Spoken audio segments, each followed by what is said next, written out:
രാജ്യത്തെ മെഡിക്കൽ അനുബന്ധ ബിരുദ കോഴ്സ് പ്രവേശനത്തിനായുള്ള നീറ്റ് യുജി പരീക്ഷ ഇന്ന് നടക്കും. ഉച്ചയ്ക്ക് 2 മുതൽ 5:20 വരെയാണ് പരീക്ഷാ സമയം. കേരളത്തിൽ 1,14,949 പേരാണ് പരീക്ഷ എഴുതുന്നത്. വിവരങ്ങളുമായി ലതീഷ് കോഴിക്കോട് നിന്ന് ചേരുകയാണ്. ലതീഷ്, 2 മണിക്കാണ് പരീക്ഷ ആരംഭിക്കുക. സ്വാഭാവികമായും നീറ്റ് പരീക്ഷയൊക്കെ എപ്പോഴും വാർത്തകളിൽ ഇടം പിടിക്കുന്നത് ഈ പരീക്ഷയുടെ മുന്നോടിയായിട്ടുള്ള പരിശോധനകളുടെ പേരിലാണ്. എന്തൊക്കെ സുരക്ഷാ നിർദ്ദേശങ്ങളാണ് പരീക്ഷയ്ക്ക് മുൻപായി വിദ്യാർത്ഥികൾക്ക് നൽകിയിരിക്കുന്നത്?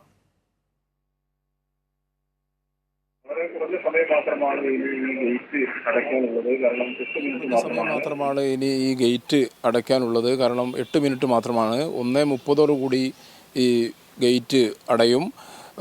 2 മണി മുതൽ 5:20 വരെയാണ് പരീക്ഷ നടക്കുക. രാവിലെ 11 മണി മുതൽ തന്നെ വിദ്യാർത്ഥികളുടെ പ്രവേശനം അനുവദിച്ചിരുന്നു. കർശന പരിശോധനയും ഉൾപ്പെടെ ഇതിൻ്റെ ഭാഗമായി നടത്തുന്നുണ്ട്. എന്തായാലും കുട്ടികൾക്ക് പേന ഉൾപ്പെടെയുള്ളവ പരീക്ഷാ ഹാളിൽ തന്നെയാണ് നൽകുന്നത്. ഐഡൻറ്റിറ്റി കാർഡ്, അതേപോലെ തന്നെ പരീക്ഷയ്ക്കുള്ള അഡ്മിഷൻ ടിക്കറ്റ്, ഒരു പാസ്പോർട്ട് സൈസ് ഫോട്ടോ, ഒപ്പം സുതാര്യമായ ബോട്ടിലിൽ ഒരു കുപ്പി വെള്ളം. ഇത് മാത്രമാണ് കുട്ടികൾക്ക് പരീക്ഷാ കേന്ദ്രത്തിലേക്ക് കൊണ്ടുപോകാൻ കഴിയുക.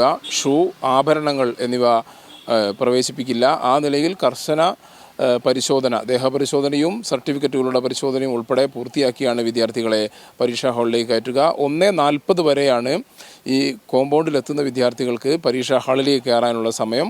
2 മണിക്ക് പരീക്ഷ ആരംഭിക്കും. 5:20 പരീക്ഷ അവസാനിക്കും. രാജ്യത്തെ 557 കേന്ദ്രങ്ങളിലും അതേപോലെ തന്നെ 14 നഗരങ്ങളിലും, വിദേശ രാജ്യങ്ങളിലെ 14 നഗരങ്ങളിലുമാണ് ഇത്തരത്തിൽ നീറ്റ് പരീക്ഷയ്ക്ക് ഉള്ള ക്രമീകരണങ്ങൾ ഒരുക്കിയിരിക്കുന്നത്. രാജ്യത്താകെ 23,81,331 പേരാണ് പരീക്ഷയ്ക്കായി അപേക്ഷ നൽകിയിരിക്കുന്നത്. എന്തായാലും 2 മണിയോടുകൂടി പരീക്ഷ ആരംഭിക്കും. 5:20 പരീക്ഷ അവസാനിക്കും. ആ രീതിയിലുള്ള ക്രമീകരണമാണ് ഒരുക്കിയിരിക്കുന്നത്. മനു. ശരി, ലതീഷാണ് കോഴിക്കോട് നിന്ന് വിവരങ്ങൾ നൽകിയത്.